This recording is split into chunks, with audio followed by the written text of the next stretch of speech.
ഒറ്റ വ്യക്തിയിൽ കേന്ദ്രീകരിച്ച് ലോകം. തത്തുല്യ ചുങ്കത്തിന്റെ വാളോങ്ങി ആഗോള സമ്പദ്രംഗം ഉലച്ച US പ്രസിഡന്റ് ഡൊണാൾഡ് ട്രംപ് തന്റെ താരിഫ് പദ്ധതി ഇന്ന് പ്രഖ്യാപിക്കും. ഇന്ത്യൻ സമയം രാത്രി 1:30 പ്രഖ്യാപനം. അമേരിക്കയെ വീണ്ടും സമ്പന്നമാക്കാനുള്ള നീക്കം ആരെയൊക്കെ ദരിദ്രരാക്കും? കണ്ടറിയേണ്ട മണിക്കൂറുകൾ മുന്നിൽ. കാർഷിക വിഭവങ്ങളിൽ കേരളം കൂടുതൽ ദരിദ്രമായി. കറുത്ത പൊന്നായിരുന്ന കുരുമുളകിന്റെ ഉൽപ്പാദനം 10 വർഷത്തിനിടയിൽ 25% ഇടിഞ്ഞതായി കേന്ദ്ര സർക്കാർ പാർലമെന്റിൽ. പ്രളയവും കീടബാധയും വേരിചീയലും കുരുമുളകിന് വെല്ലുവിളിയായി. കൃഷി വിസ്തൃതിയും കുറഞ്ഞു.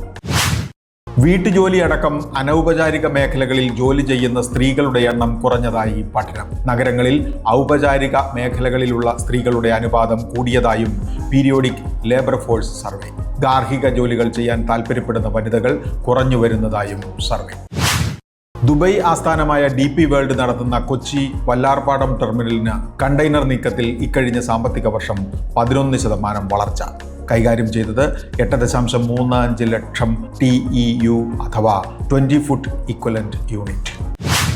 റിസർവ് ബാങ്ക് ഡെപ്യൂട്ടി ഗവർണറായി പൂനം ഗുപ്തയെ നിയമിച്ചു. ലോകബാങ്കിന്റെ ഇന്ത്യൻ ലീഡ് എക്കണോമിസ്റ്റാണ് പൂനം ഗുപ്ത ഇപ്പോൾ. ബിസിനസ് വാർത്തകൾ വിശദമായി അറിയാൻ ധനം ഓൺലൈൻ.